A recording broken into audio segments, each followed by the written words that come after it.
We voted you're out of the reunion. My father smiled cruelly. Then don't expect my $7,000 to cover your trip to Italy next month, I said, as I blocked his card. Sit down, my sister said, already grinning. We need to talk. I hadn't even taken off my coat yet. The family group chat had said family meeting at 6, but no one told me why. Now I was standing in the middle of my parents' living room, still holding the gift basket I brought like some fool. My mom gave me a tight smile from the armchair. Dad was sipping wine on the couch, legs crossed, too comfortable. My brother sat near the window, scrolling his phone, pretending he wasn't in on it. What is this? I asked slowly, already feeling the shift in the air. Did someone die? No, my father said, placing his glass down with a little too much ceremony. We had a vote about the reunion. What vote? I asked. You're out, he said flatly. We've decided it's best if you don't come to Tuscany with us next month. The room went silent. I blinked. You're joking. No, my sister said. She was practically glowing. We just think it's best for the group dynamic. I let out a short breath through my nose. Group dynamic? You're always so tense, she continued. You make things stressful.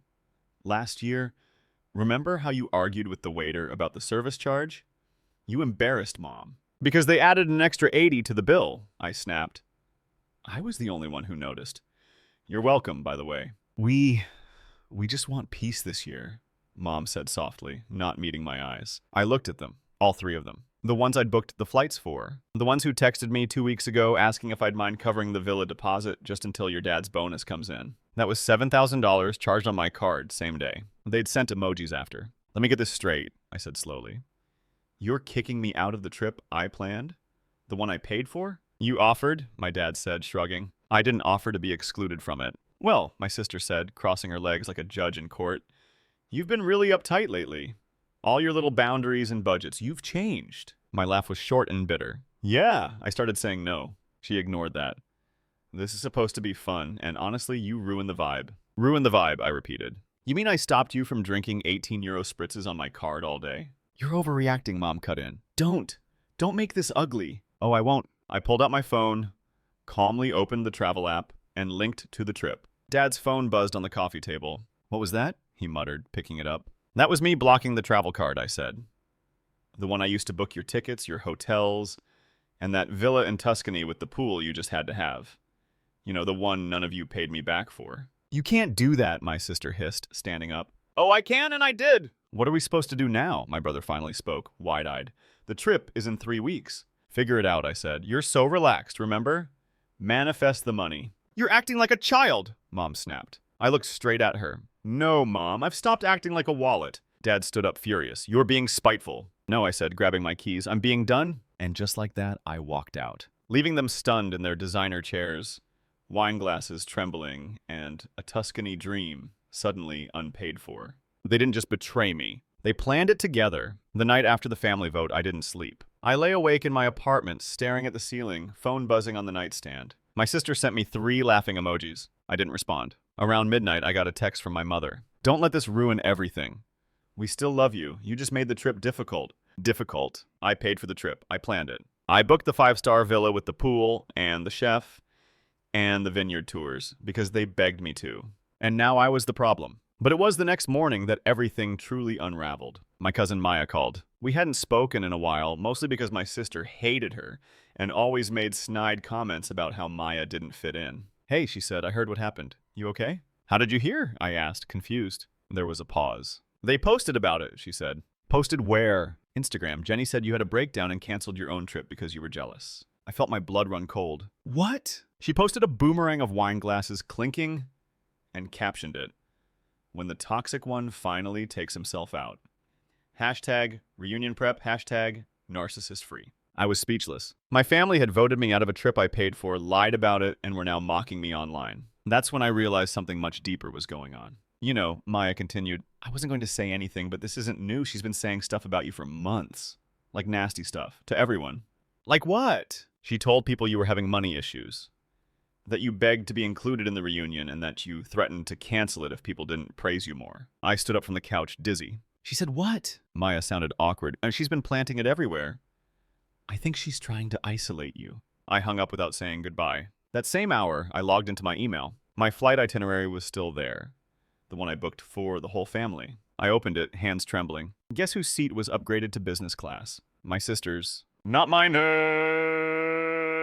I opened the reservation and nearly dropped my phone. She used my card again 2 days ago. A quiet little charge. Milano El Futano Dola slipped in while I was busy fighting with her over attention. That was the final straw. I called the airline. Hi, I said through gritted teeth. I'd like to cancel all 4 tickets under my last name. The woman on the line paused. All of them? Every last one. Especially the one that ends in seat 3A. That evening, I went to my parents' house. Not to argue. I needed to see their faces. When Mom opened the door, her smile faded fast. Oh, it's you. Don't act surprised, I said, stepping inside.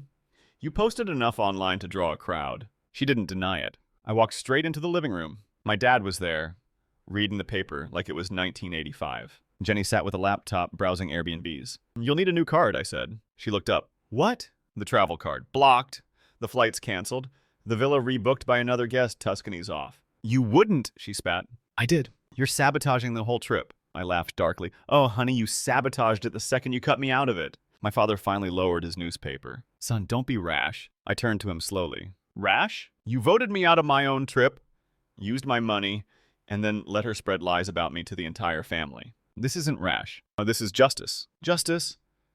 Jenny stood up, red-faced. You're unbelievable. You've always been bitter that I'm the one everyone listens to. Funny, I said, pulling a folded paper from my jacket because I just listened to your bank statement. I threw it onto the coffee table. Jenny's eyes widened. Where did you get that? The card, I said, and I finally printed the last 90 days of transactions. Spa packages, designer handbags, and, a non-refundable deposit for a private yacht in Positano. You were planning a side trip. Mom stood up. Let us all calm down now. Calm, I barked. You called me difficult because I asked for receipts, and meanwhile she's booking yachts on my account like she's royalty. My sister lunged forward, grabbing the statement and trying to tear it. You've gone too far, she said. No, I said, I'm free. She froze. What? I called the bank, I said. Reported fraud. You've been using my card without permission. There's an investigation underway. You wouldn't dare, she hissed. I smiled coldly. I dare. And guess what? They have everything. Timestamps, IP addresses, even delivery addresses. You're not just losing your vacation. You're about to lose your credit score. Get out! She screamed, face flushed. You're not part of this family anymore. Finally, I said, something we agree on. I turned to the door, pausing just long enough to say one last thing. Good luck explaining to the relatives why you're not in Italy next month and why the police might call. They thought they could humiliate me quietly, so I made noise. Loud, public, unforgettable noise. 1 week after I froze the travel card and canceled their dream vacation to Italy, I got a letter. Not a message. Not a call. An actual letter. From a lawyer. At first I thought it was a scam. But no, it was real. A formal legal notice neatly printed and signed. On behalf of Mr. and Mrs. Walker and their daughter Jennifer Walker. My own parents and sister had lawyered up against me. They were threatening legal action over the financial disruption I'd caused by withdrawing support at a critical time. I stood in my kitchen, holding the paper, shaking with a mix of fury and disbelief. These people, my family, had used my money, my generosity, and when I set a boundary, they tried to sue me for it. I didn't reply. I didn't call. I made a plan. Saturday, 6 p.m. Family dinner. The last one I'd ever attend. My dad opened the door and went pale the second he saw me. What are you doing here? He barked. I smiled. Oh, come on, you invited me. Didn't you read your own lawyer letter? He stepped back but said nothing. Inside, everyone was already seated. My mom, Jenny, her boyfriend, my brother Liam, a couple of nosy aunts who loved gossip. Perfect. I walked in, set my tablet down on the coffee table, and plugged in the HDMI. Jenny rolled her eyes. What is this, some dramatic stunt? Oh, just a little slideshow, I said cheerfully. Figured we could all be on the same page before you drag me to court. I swear to God she started, but I hit play. The first slide, a screenshot of her using my card to upgrade her flight to business class. Next slide, a hotel receipt under my name, but her signature. $800 for a luxury suite. Then a video, security footage of her checking in at a downtown hotel, laughing with her boyfriend, tapping my card. The room went dead quiet. What is this? My mom asked, voice slow. Jenny stood up, snatched the tablet, but I already had the files backed up. This is a setup, she yelled. You've been manipulating everything. I looked directly at her. Funny how the setup aligns perfectly with your exact spending history, down to the spa appointments and dinner reservations. You don't understand how stressed I've been, she snapped. You promised to help us. I stepped forward. I helped. I paid. I bled. You stole. My dad slammed his hand on the table. That's enough. You're destroying this family. I turned to him, eyes locked. You destroyed it the second you called a vote to exile me. then tried to sue me with the daughter who's been committing credit card fraud for months. I'm your father, and I'm done being your piggy bank. Jenny hissed through her teeth. You're pathetic. Oh, I'm just getting started! I pulled out the final document, a letter from the fraud department of my bank. Official notice of an open investigation into unauthorized charges made by Jennifer Walker. Dated. Signed. Sealed. Liam, who had stayed silent until now, leaned forward. You really filed that? I turned to him. Yes. And I gave her a week to pay it back. She didn't. She posted memes instead. Seriously, he whispered. Jenny turned to him. You're really gonna take his side? He didn't answer. Jenny, I said, you used my name to book a yacht in Positano. You sent a laughing emoji when I got uninvited from the reunion. And now you're sitting here acting like I betrayed you.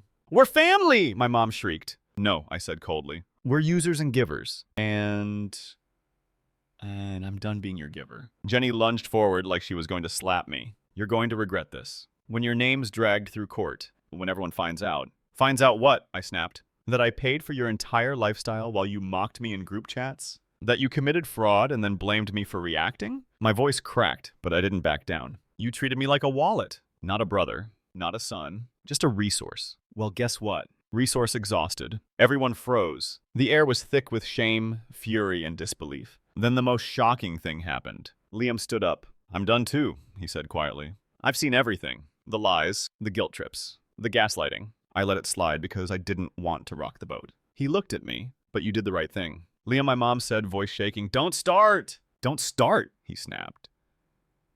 You people tried to erase him and steal from him.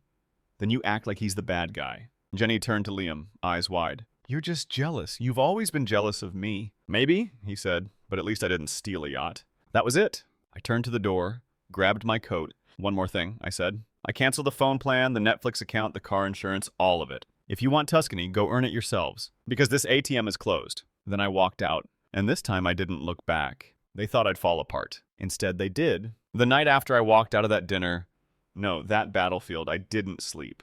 But not because I was anxious. I was alive. Live. For the first time in my life, I wasn't the one apologizing, shrinking, second-guessing myself while everyone else made excuses. I stood up, I fought back, and I didn't flinch. And now the dominoes started falling. Day 1, the silence. The next morning, my phone was strangely quiet. No, you went too far messages. No guilt-tripping from mom. No desperate calls from dad. Just peace. I made coffee. I opened the windows. I turned on my favorite playlist and danced like someone who had burned the bridge and enjoyed the fire. But the silence wasn't going to last. At 3:42 p.m. it cracked. A message from Liam. They're freaking out. Mom's crying. Jenny's locked herself in her room. Dad says you destroyed the family. LOL. I smirked. Did you tell him I'm the one who paid to keep it afloat for the last 6 years? Liam replied with one word. Yep. Day 2. Public fallout. The next day my inbox exploded. But not from my family. It was extended family. Cousins. Second cousins. Aunts I hadn't spoken to in years. Everyone had seen Jenny's now deleted Instagram stories. The lawyer letter. The fraud claims. And they were pissed at her. I'm so sorry. We had no idea what you were dealing with. I always knew something was off with Jenny, but this... If you need a place to stay, our guest room is open. You're not alone. One message stood out. It was from Aunt Clara, my mom's older sister, who had once disowned her over an inheritance fight 20 years ago. You did what none of us ever had the courage to do. You stood up to her. I'm proud of you. I didn't even realize I was crying until I saw the teardrop hit my keyboard. Day 3, Jenny's collapse. I was at the gym mid-rep when Liam called. She did it, he said. Did what? She broke down. Like full-on meltdown, screaming at mom and dad, through a wine glass. Said it's all your fault because now the extended family is blacklisting her. I sat down on the bench, breathless. She said what? She said you humiliated her, destroyed her image, and ruined her chances with Brian. You remember Brian, that dentist she's been stringing along. Oh yeah, I said. Mr. Prenuptial. Exactly. Word got out about the fraud thing. He cut her off cold. Told her he doesn't date criminals. I nearly choked from laughing. She also screamed something. About you being Grandma's favorite, Liam added. That shut me up. What? Yeah, apparently Grandma updated her will. Left you her house. I was silent. She never told me, I whispered. She told me last year, Liam said. Said you were the only one who ever checked on her without asking for money. Said if she was going to leave anything behind, it was going to someone who didn't treat her like a vending machine. I didn't know what to say. So I said nothing, and just let the weight of that moment sink in. Day 5. The knock. I was working from home when someone knocked at my door. I looked through the peephole and nearly laughed. Dad! He stood there stiffly, like someone forced him to be there. I opened the door, but didn't move aside. Can I come in? He asked. No, I said simply. He flinched, then tried to smile. I just wanted to talk. I leaned against the frame. Now you want to talk? He rubbed the back of his neck. Look, your mom's not doing well. She hasn't eaten much since the dinner. And Jenny. Dad, I said sharply. If you're here to guilt trip me, turn around. I'm done being the family apology. He blinked. That's not fair. No, I snapped. What's not fair is how you let Jenny humiliate me, steal from me, lie to the entire family, and you backed her up like she was royalty. She's your sister. And I was your son, I barked. I paid for your vacations?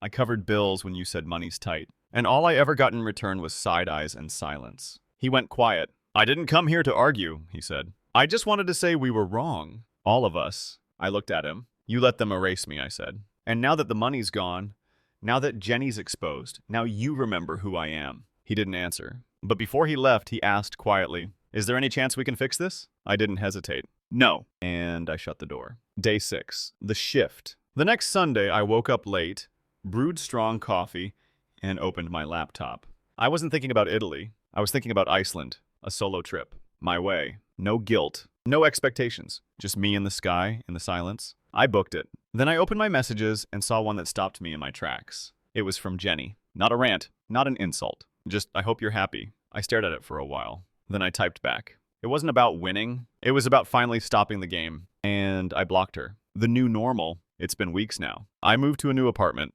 Bigger. Brighter. And most importantly, mine. I changed my number. Closed all shared accounts. Got a new credit card. Set strict boundaries with everyone. Even Liam, who's still figuring himself out. And you know what? I don't miss them. Not the drama. Not the manipulation. Not the never-ending script where I'm the selfish one because I said no while they lived off my silence. I've got peace now. Real peace. And every time I get the urge to call or explain or go back, I ask myself, would you set yourself on fire again just to keep them warm? And the answer is always the same. No. They wanted to break me. Instead, I broke the cycle. I used to think that being the good one in the family meant always saying yes. Yes to paying. Yes to forgiving. Yes to being the quiet one while everyone else yelled. But the truth is, I was never the good one in their eyes. I was the useful one. And when I stopped being useful, I became the enemy. That realization hit me like a bullet. One morning, 2 months after the dinner, I was on a hike alone, standing on a cliffside overlooking the ocean. The wind whipped through my jacket. Waves crashed violently below. My phone buzzed in my pocket.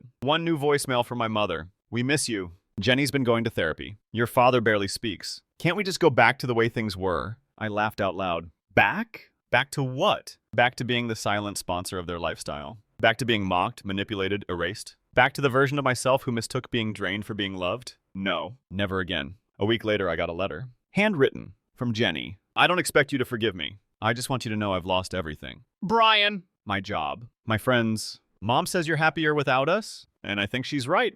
But it still hurts. I don't even know who I am anymore. She enclosed a check for $7,000. I stared at it. Not because I needed the money. I'd already rebuilt more than they'd ever taken. But because it symbolized something bigger. Accountability. I didn't cash it. I mailed it back with one line written on the envelope. You can't buy peace with money. I learned that the hard way. But the final closure came weeks later. Out of nowhere. I was at a bookstore flipping through a novel when I heard a voice behind me. Hey, is your name Walker? I turned. A woman stood there.